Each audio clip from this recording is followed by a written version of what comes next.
There's an ongoing debate, and it's one of ideologies, and it's one that threatens our very existence. Okay, that may be a little dramatic, but it is something that I do feel strongly about. The way I see it, there's three different kinds of people in this world. There's dog people, there's cat people, and then there's just those that don't care one way or the other. I myself am a dog person, and I think you should be too. Now I know that ownership of a dog or a cat is just a preference. And I know that some people prefer cats over dogs. But I think that if you look at the traits of dogs, you'll see that there's a lot of reasons why they're lovable pets and cats aren't. Now dogs, in my opinion, are better family pets than cats are.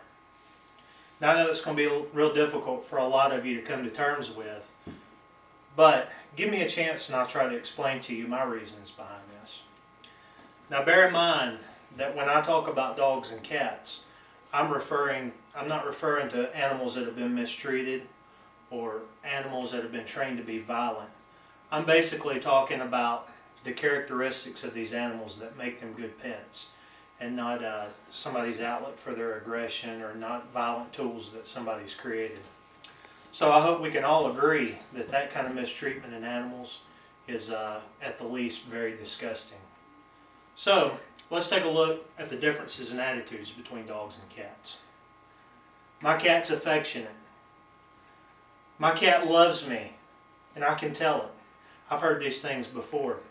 It's interesting, as I was researching this speech, I came across a Christian website that uses the examples of dogs and cats to show how we relate to our God.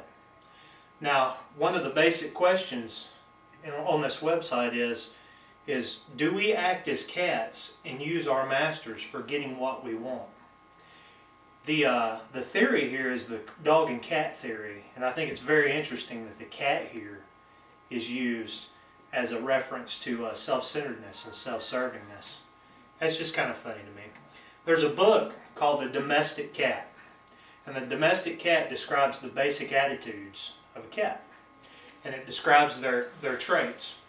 There are scientists who researched these cats, and they pretty much came up with the same consensus. They used words like independent and confident, and some of them even used the words unfriendly. Now there's lots of research that goes in that shows that a cat's independent streak correlates with his relationship to his owner. Per Jensen did the same study on dogs, and what he found out is that a dog's personality correlates with its owner's personality. So a dog is as aggressive and timid and fun as the owner is, and it all depends on how much the owner shows affection and loves that dog. Now a dog is trainable for that reason. It's because of those traits that a dog is trainable, and they're highly sociable. A dog's attitude depends greatly on its rank in its social structure.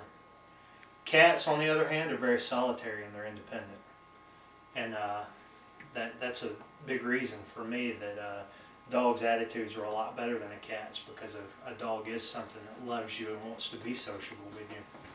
So let's look a minute at loyalty between dogs and cats. Loyalty is important, not just for dog and cat owners. Loyalty is important for everybody.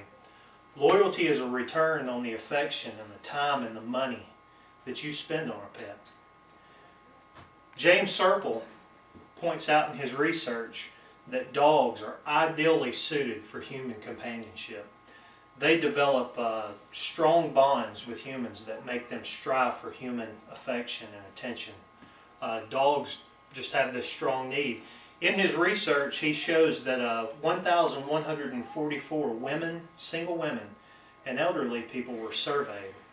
And these people had dogs and cats. They were just animal lovers. But it shows that 95% of the people in this survey that had dogs referred to their dogs as friends. Now, 13% of those women that were surveyed described their life as being unhappy.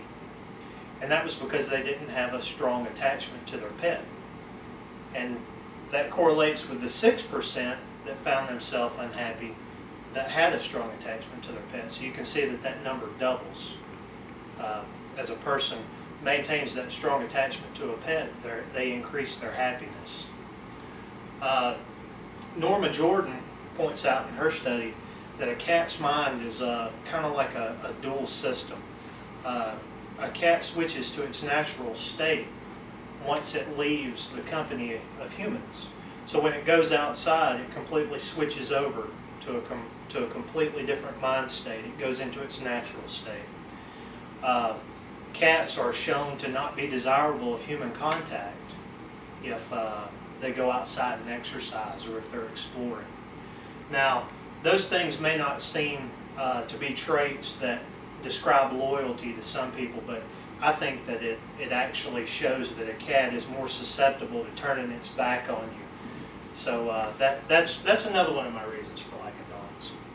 Another thing about dogs is we can look back through history and we can see where dogs have been a great influence on the lives of man. There's many examples of dogs putting themselves in harm's way to rescue people, to rescue humans. We can all think back to the images of the St. Bernard pulling the man out of the snowbank. We can also think to the Dalmatian on the fire truck. And it gives us an idea of safety that comes along with the dog. Back when I was a kid, I remember TV shows like Benji and Lassie. And I remember how Lassie was always showing the town person that the little boy was trapped in the well. Dogs have been used for security for hundreds and hundreds of thousands of years even. The ancient Egyptians, there's paintings of the ancient Egyptians that have dogs helping their master fight off large predators. The Germans and the British, they use dogs to secure their castles.